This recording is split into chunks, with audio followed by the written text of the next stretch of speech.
नमस्कार, मी मंदार जोशी. रसिको तारांगणमध्ये तुमचं खूप खूप स्वागत. आज माझ्याबरोबर आहेत प्रसिद्ध दिग्दर्शक दिग्पाल लांजेकर.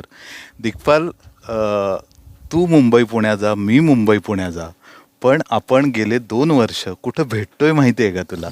आपण 2 वर्षापूर्वी प्रतापगडावर भेटलो, गेल्या वर्षी आपण सिंहगडावर भेटलो आणि आज आपण रायगडावर भेटलो. खरं ही खूप छान गोष्ट आहे. म्हणजे पुण्याच्या गोंगाटापासून आपण दूर येऊन, किल्ले हा तुझा आवडता विषय आणि माझाही आवडता विषय, आणि आज आपण भेटतोय ते अतिशय महत्त्वाची जी चित्रकृती तुझी 16 तारखेला रिलीज होती आहे त्याच्याबद्दल आपण आज रायगडावर आलो आहे. आणि मी सकाळपासून बघतोय, आपण सकाळपासून रायगडावर फिरतोय. तू जवळपास गेले 3 तास मुलाखती देतोयस, पण ही आपली आजची शेवटची मुलाखत आहे. जसं कोणत्याही कार्यक्रमाचं समारोपाचं भाषण महत्त्वाचं असतं तसं ही आजची समारोपाची मुलाखत आहे, त्यामुळे ती चांगलीच होईल अशी मी अपेक्षा करतो. तर सुरुवात मला इथंपासूनच करायची की शिवराज अष्टक सुरू केलंस, त्याला प्रचंड लोकांनी प्रेम दिलं, पण अष्टक सुरू असताना शंभूराजांवर आपण काम करावं असं तुला का वाटलं? एक स्वतंत्र चित्रकृती आपण त्यांच्यावर करावी, किंवा तू 3 सिनेमे करणार, त्याला आपण काय त्रिदल म्हणू शकतो? बिलबदल म्हणतो आम्ही त्याला. बरं, बिलबदल म्हणता. हा विचार कसा काय आला तुझ्या मनात, एकीकडं खूप मोठा प्रोजेक्ट सुरू असताना? अष्टकाच्या आता एका महत्त्वाच्या टप्प्यावर आपण पोहोचलेलो आहोत. सुभेदार या चित्रपटाने त्याच्यावर शिक्कामोर्तब केलं की लोकांना ती मालिका किती हवी आणि किती महत्त्वाची ठरती आहे ती.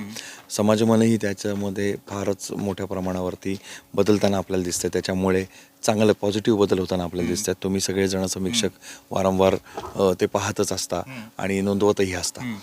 हे सगळं सुरू असताना कुठेतरी एक क्रिएटिव्ह ब्रेक घेण्याची गरज असते चांगला. पण आमची जी टीम आहे ती तुम्हाला माहिती आहे, ती स्वस्त बसणारी नाही. त्यामुळे असे सुट्टीवाला ब्रेक आम्हाला नव्हता घ्यायचा. ज्याला आपण म्हणतो change of subject is rest, तशा प्रकारची ही रेस्ट आहे आमची सगळ्यांची, की संभाजी महाराजांवरचं त्याच विषयात राहून एक थोडंसं वळण वेगळं घेऊन त्याच मार्गावर स्वर्गाकडे मार्गक्रमण करावी असं एक मत आमचं होतं. आणि त्यामुळे संभाजी महाराजांवरची ही चित्रकृती सादर करण्याचा हा चित्रपटाच्या शीर्षकावरून घडणीचा हा काळ आहे ह्याची एक साधारण आम्हाला अंदाज किंवा प्रेक्षकांनाही आलाय. पण साधारण कुठला पिरियड, कोणत्या कितव्या वर्षापर्यंतचे तुम्ही शंभू महाराज यात दाखवणार आहेत? कारण का आणखी 2 चित्रपट तुमच्या पुढे येणार आहेत. साधारण कालखंडाचं ब्रेकअप कसं असणार आहे? आपण आत्ता बघतोय तो राज्याभिषेकापासून त्यांचा पहिला पराक्रम बुऱ्हाणपूरची वसुली हा जो भाग त्यांनी केला, तर त्या तिथपर्यंत आपण हा चित्रपट पाहणार आहोत. याच्यानंतर दुसऱ्या चित्रपटामध्ये त्यांनी संपूर्ण हिंदुस्थानातल्या शत्रूंना बसवलेली जरब आपण पाहणार आहोत. त्याचं एक वेगळं नाव असेल. मी आत्ता मुद्दामून ते फोडत नाही कारण खूप सुंदर नाव आहे आणि मला ते लोकांच्या समोर आणायचं नाही आता. ते खूप छान वेगळ्या भव्य पद्धतीने लोकांच्या समोर आणायचं आहे. आणि तिसऱ्या चित्रपटात मात्र त्यांच्या अद्वितीय बलिदानाची गाथा असेल. बरोबर. आणि तुझी प्रत्येक कलाकृती असते ती तू जीव तोडूनच करतोस, खूप मेहनत घेतो.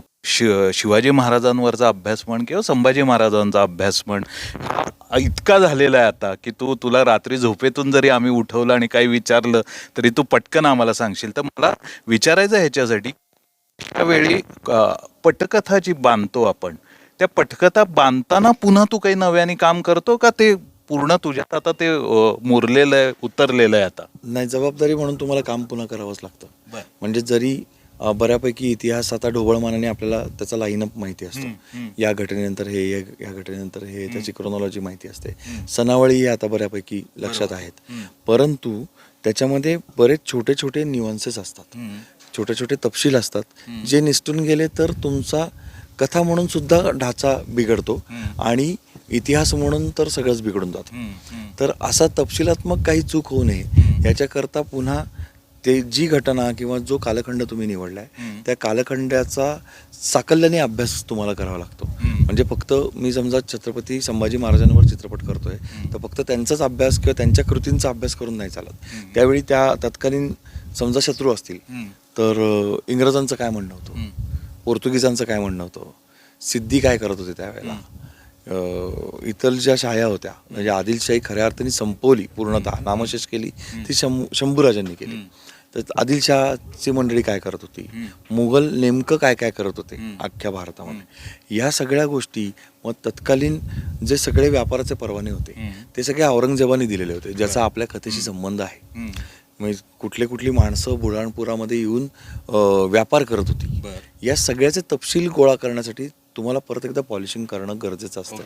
आणि मगच मी पटकथा बांधायला सुरुवात करतो. बरोबर. आणि हा इतिहास असा आहे की म्हणजे तू जसं मी आधीच म्हटलं की तुझा अभ्यास आहे, तरी पण शिवाजी महाराजांचा इतिहास म्हण किंवा संभाजी महाराजांचा इतिहास म्हण, ते इतक्या वेगवेगळ्या लेखकांनी लिहिलेलं आहे आणि मग त्याच्यातून काहीतरी कुठेतरी वाद निघतो आणि मग त्याचं काहीतरी भलतंच पर्यवसन होतं. तर तुझी तू आधार कशाचा घेतो, म्हणजे तुझं प्रमाण ग्रंथ कोणते, इस्पेशली संभाजी महाराजांवरचं काम करताना?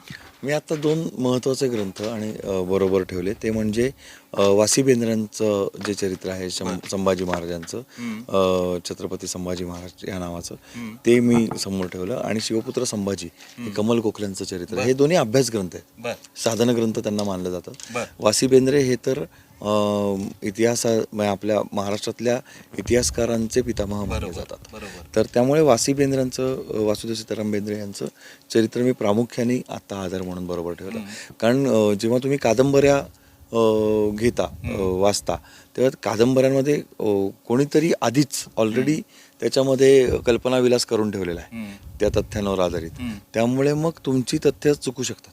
तर त्यामुळे मी पटकथा बांधताना साधन ग्रंथ अभ्यासाला आधी घेतो, ते आधाराला घेतो, आणि मग त्यावरती माझ्या ज्या गोष्टी काल्पनिक रचायच्या आहेत किंवा कल्पनेने जिथपर्यंत जायचं आहे लिबर्टी म्हणून, तिथपर्यंत जा. आणि तुझ्या लेखन प्रक्रियेबद्दलही मला थोडं जाणून घ्यायचं आहे. तुझी पहिली चित्रकृती होती, तू रायगडावरच लिहिली होतीस. ही कलाकृती कुठं लिहिली आहेस, आणि साधारण अशा ऐतिहासिक कलाकृती लिहिताना तुझ्या जागा कोणत्या असतात लिहिण्याच्या? असं ठरलेलं नाहीये काही, खरं सांगायचं तर. पहिली लिहिली हा आशीर्वाद होता, गडावरती लिहिली. पण नंतर मी असं गड किल्ल्यांवरच जाऊन आता मला सुचतं, खरं असं काही घडलेलं नाही. मी माझ्या ऑफिसमध्ये, कार्यालयात, किंवा गोरेगावला मी जिथे राहतो त्या घरी, असं जिथे सुचेल, जिथे स्फुरेल, त्या पद्धतीने लिहित जातो पुढे. लेखनाच्या प्रोसेस नंतर पुढची जी प्रक्रिया असते ती निर्मितीची, आणि ह्यात सर्वात महत्त्वाचं शिवरायांचा छावा ज्यावेळी पटकन आपण शीर्षक घेतो, म्हणजे टायटल मुळं 2 व्यक्तिरेखा आपल्याला समजतात की यात शिवाजी महाराज आणि संभाजी महाराज. शिवाजी महाराज तर आपल्याला माहितीच आहे, संभाजी महाराजांची व्यक्तिरेखा कोण साकारणार हे खूप महत्त्वाचं असतं. अशावेळी तू भूषण पाटील यांची निवड कशी झाली? का तुला ते तेवढे भावले की एवढी मोठी कलाकृती किंवा रोल आपण त्यांना द्यावा तुला वाटलं?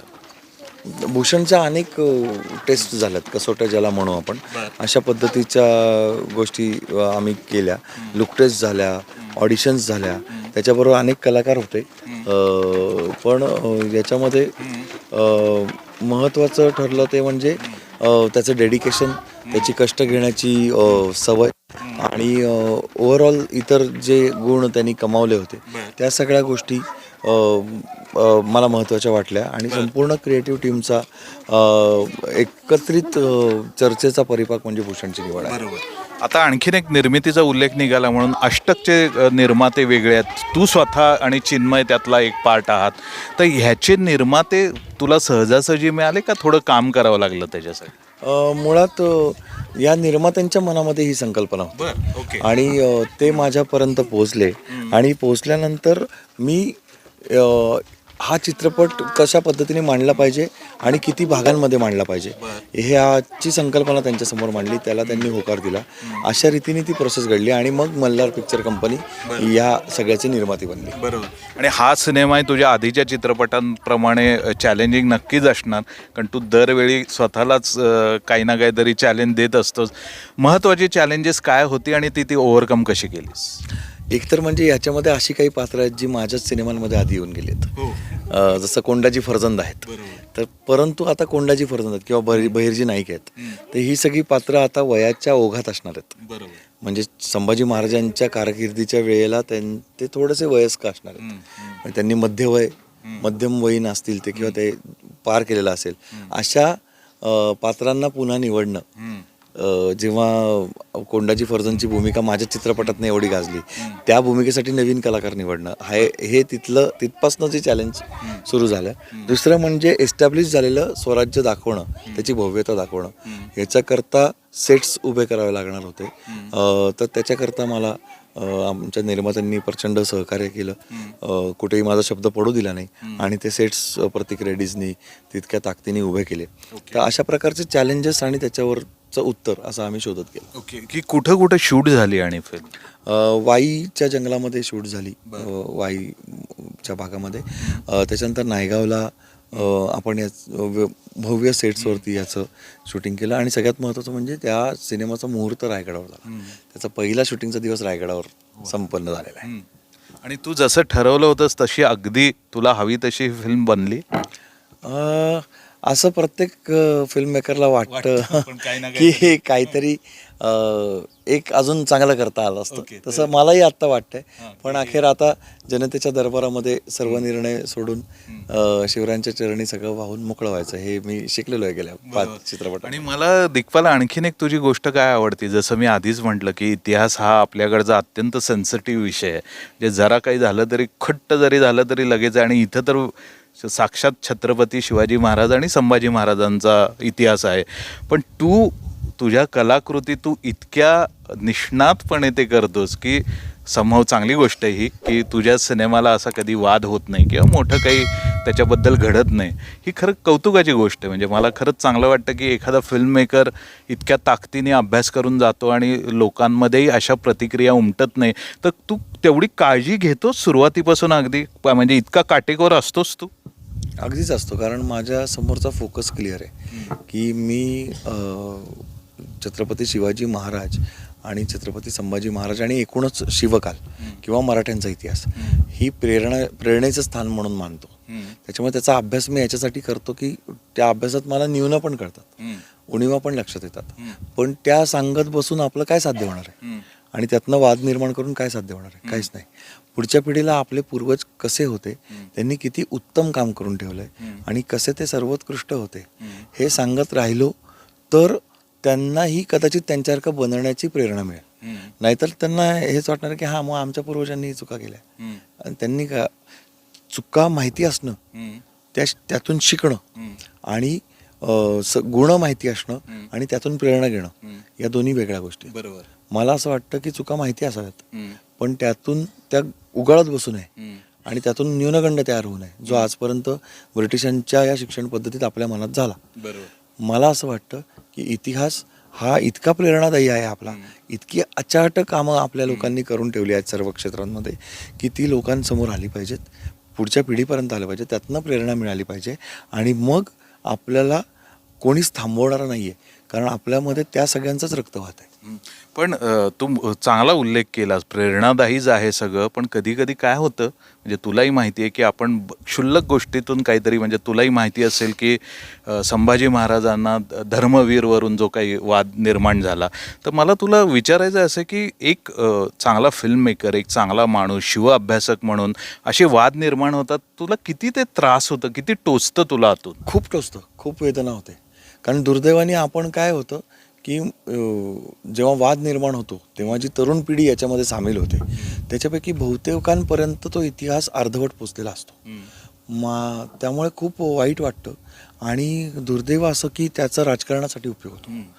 तर असं होण्यापेक्षा मला तरुण पिढीला हे सांगावंसं वाटतं तेव्हा माझे धाकटे भाऊ म्हणून किंवा माझ्या बरोबरचे मित्र म्हणून की असे वाद जर निर्माण झाले तर ते बाजूला ठेवले पाहिजे आपण. बरोबर. आणि प्रत्यक्ष धर्मवीर छत्रपती संभाजी महाराजांनी काय केलं किंवा छत्रपती शिवाजी महाराजांनी काय केलं, त्यांच्यात गुण कुठले होते, त्यांनी कुठल्या अवघड क्षणी कुठले निर्णय घेतले, ते निर्णय घेताना ते कुठल्या पेचाच्या प्रसंगात होते आणि त्यांनी ते निर्णय कुठल्या जीवावर आणि कशाच्या जोरावर घेतले आणि ते कसे यशस्वी करून दाखवले हे शिकलं पाहिजे असं मला वाटतं.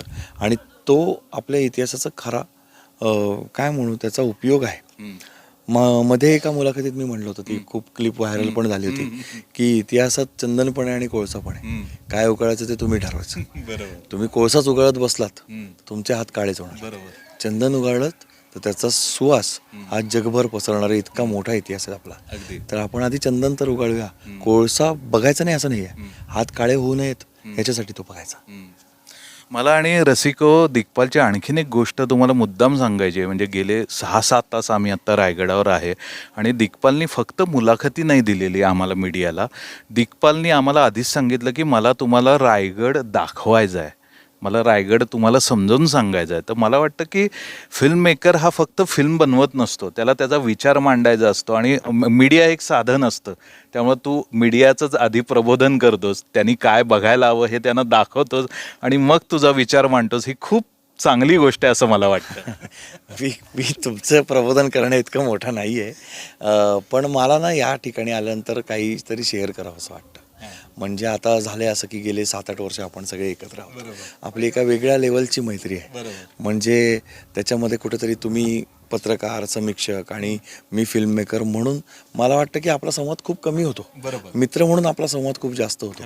त्यावेळी मला असं वाटतं की आपण जर आलोय ना 60-70 जणांना घेऊन इथे वरती, तर का नाही आपण इतिहास आधी सांगावा, का नाही आपण गोष्टी शेअर करायची. इतिहास सांगावा म्हणजे काय की मी काय इतिहास अभ्यासक, मी इतिहास संशोधक वगैरे नाही, मी वाचक आहे. पण मला 4 गोष्टी वाचून काही एक्साइटिंग गोष्टी कळल्यात, त्या गोष्टी ज्या आपल्या सगळ्यांना जगायला मदत करतील कदाचित. तर अशा गोष्टी मला वाटतं की अरे हे ह्या सगळ्यांना सांगायला पाहिजे बरं का. कारण ते तुमच्या शक्तीच्या माध्यमातून, म्हणजे माध्यमाच्या शक्तीतून खरं तर ते सर्वांपर्यंत पोहोचणार आहे. ते जे मला सापडलेल्या 2-4 गोष्टी आहेत त्या, म्हणून ते शेअर करावं असं वाटतं. म्हणून ती तडफड होते. कधी कधी मी थोडासा चिडचिड पण करतो त्याच्यावरती. तुझी चिडचिड आम्ही समजून घेतो आणि आम्ही ती सोडून देतो. मी अगदी समारोपाला येतो या मुलाखतीच्या. रायगडावरील अशी कोणती जागा आहे की तुला विलक्षण आनंद, समाधान, शांती, तृप्ती मिळती? ते टकमक टोक. ओके. कारण मी खरंच तुम्हाला सगळ्यांना न्यायचं होतं, आज वेळ कमी पडला आपल्याला, कारण आपण यात्रेत सहभागी झालो होतो. पण त्या टकमक टोकावर नेऊन मला खरंच एकदा असं जनरल तुम्हाला बसवायचं आहे की बसा एकदा शांतता, स्वतःला अनुभवा, अगदी. मग रायगडाला अनुभवा, मग छत्रपतींना अनुभवा आणि मग इतर जगाशी संपर्क करा, अशी ती जागा आहे. अगदी रसिको, मी मुलाखतीच्या सुरुवातीलाच म्हटलं होतं की ही समारोपीय मुलाखत आहे, त्यामुळे त्यात नक्कीच सबस्टन्स आहे, पोटेन्शियल आहे. तर मला नक्की खात्री आहे तुम्हाला ह्या मुलाखतीतून किंवा दिग्पाल लांजेकरांनी जे काही विचार मांडलेत त्याच्यातून नक्कीच काहीतरी मिळेल. आणि दिग्पाल, मी खूप शुभेच्छा देतो, कारण शिवराज अष्टक म्हणजे 8 कलाकृती, आता शंभूराजेंवरील 3 सिनेमे, 8+3 11, त्यातल्या काही कलाकृती आल्यात, काही येणार आहेत. तर तुला खूप खूप शुभेच्छा या सगळ्या प्रकल्पासाठी. आणि पुन्हा आपण आणखी काही महिन्यांनी एका नवीन तुझ्या चित्रपटासाठी पुन्हा एका नवीन किल्ल्यावर भेटू. धन्यवाद. धन्यवाद. जय शिवराय, जय शंभूराजे. जय शिवराय, जय शंभूराज.